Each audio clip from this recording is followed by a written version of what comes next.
Hello friends, welcome to South Indian Culinary YouTube channel. இன்னைக்கு நம்ம கோதுமாவை வச்சு ரொம்ப சாஃப்ட்டா நல்லா குண்டு குண்டா பூரி எப்படி செய்யறதுன்னு பார்க்கலாம். வாங்க வீடியோக்குள்ள போகலாம். பூரி செய்யறதுக்கு நான் 2 கப் அளவு கோதுமை மாவு எடுத்துர்க்கேன். 1/2 டீஸ்பூன் sugar,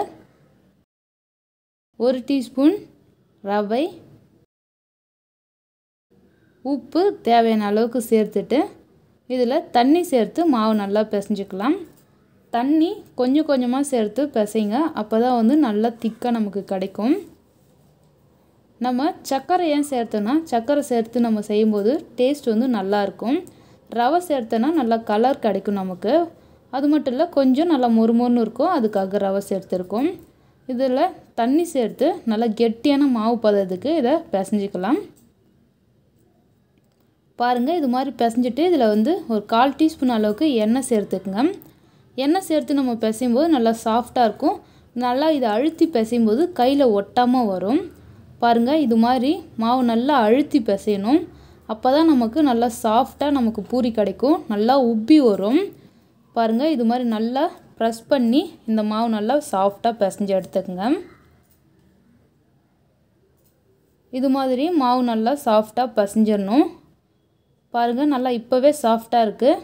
இதை அப்படியே வச்சு மூடி போட்டு ஒரு 20 நிமிஷத்துக்கு அப்படியே வச்சிடலாம்.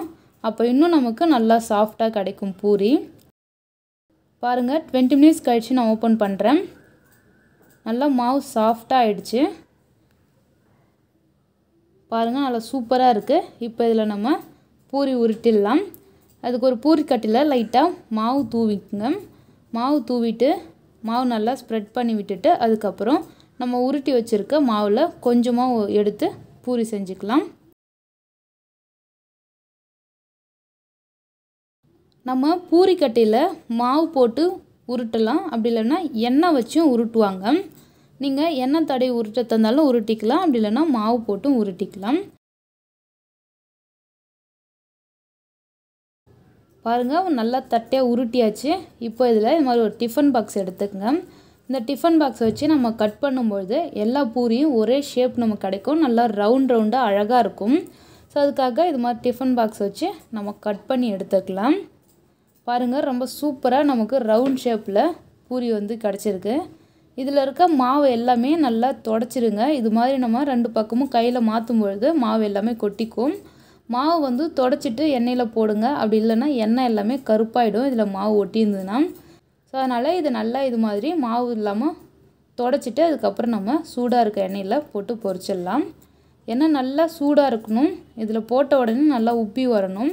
எண்ணெயில் போட்டு நல்லா கரண்டியால் உள்ளே நல்லா அமுக்கி விடுங்க. அப்போ தான் பார்த்திங்கன்னா பெருசாக உப்பி வரும்.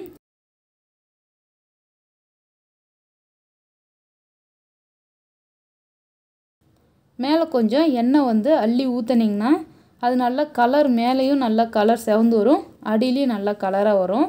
ஸோ அதுக்காக தான் நம்ம மேலே எண்ணெய் தெளித்து விடணும். பாருங்கள், நல்லா சூப்பராக செவந்து வந்திருக்கு. நம்ம பூரி நல்லா குண்டாக நல்லா உப்பி வந்திருக்கு. இது மாதிரி செவந்து வந்தோடனே எடுத்துடலாம்.